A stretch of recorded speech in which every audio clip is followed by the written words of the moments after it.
मनुस्मृति है, जिसमें महिलाओं के लिए पता है आप लोग को क्या लिखा है? महिलाएं एक लता के समान है, जिसे बचपन में पिता के अधीन, युवावस्था में पति के अधीन और वृद्धावस्था में पुत्र के अधीन रहना चाहिए। आगे कितनी गालियां दी गई है।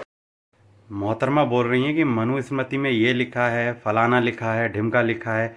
इन्होंने मनुस्मृति को तो पढ़ लिया, लेकिन स्वयं को ये नहीं पढ़ पाई हैं शायद, क्योंकि मनुस्मृति में जो बोल रही हैं कि एक लड़की जो है वो पहले पिता के सानिध्य में रहती है और फलाना ढिमका जो भी चीज़ें हैं, तो मैडम ये सत्य बोल रही हैं आप। पति के सानिध्य में या पिता के सानिध्य में या भाई के सानिध्य में रहना स्त्री का सौभाग्य होता है।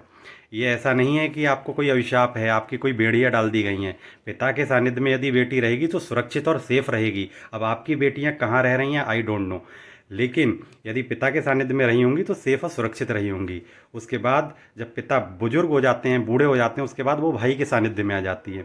भाई के सानिध्य में आने के बाद में भाई की सुरक्षा में रहती है, क्योंकि स्त्री हमारे यहाँ एक धन बताया गया है। धन का मतलब समझ रहे हैं? जैसे हमारे यहाँ जेवरात और हीरा अदर चीज़ें होती हैं, प्रॉपर्टी होती है, उसी प्रकार एक धन की श्रेणी में स्त्री को भी रखा गया है, क्योंकि इसको भी सुरक्षित और सुरक्षा प्रदान करना ये परिवार की जिम्मेदारी होती है, भाइयों की जिम्मेदारी होती है, पिता की जिम्मेदारी होती है।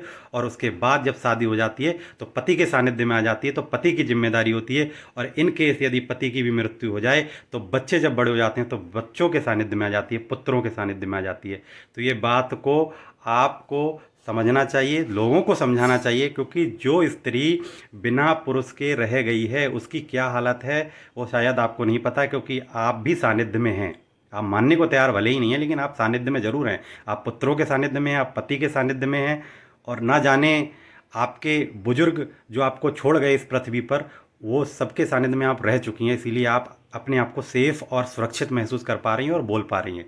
तो मोहतरमा, इस तरीके के गलत भ्रम मत फैलाइए। सारी चीज़ें लिखित तौर पर प्रमाणित हैं, इनको प्रमाण के साथ पेश करिए। अप्रमाणित चीज़ों को बोलने से, अपने समुदाय को बरगलाने से कुछ नहीं होने वाला। धन्यवाद।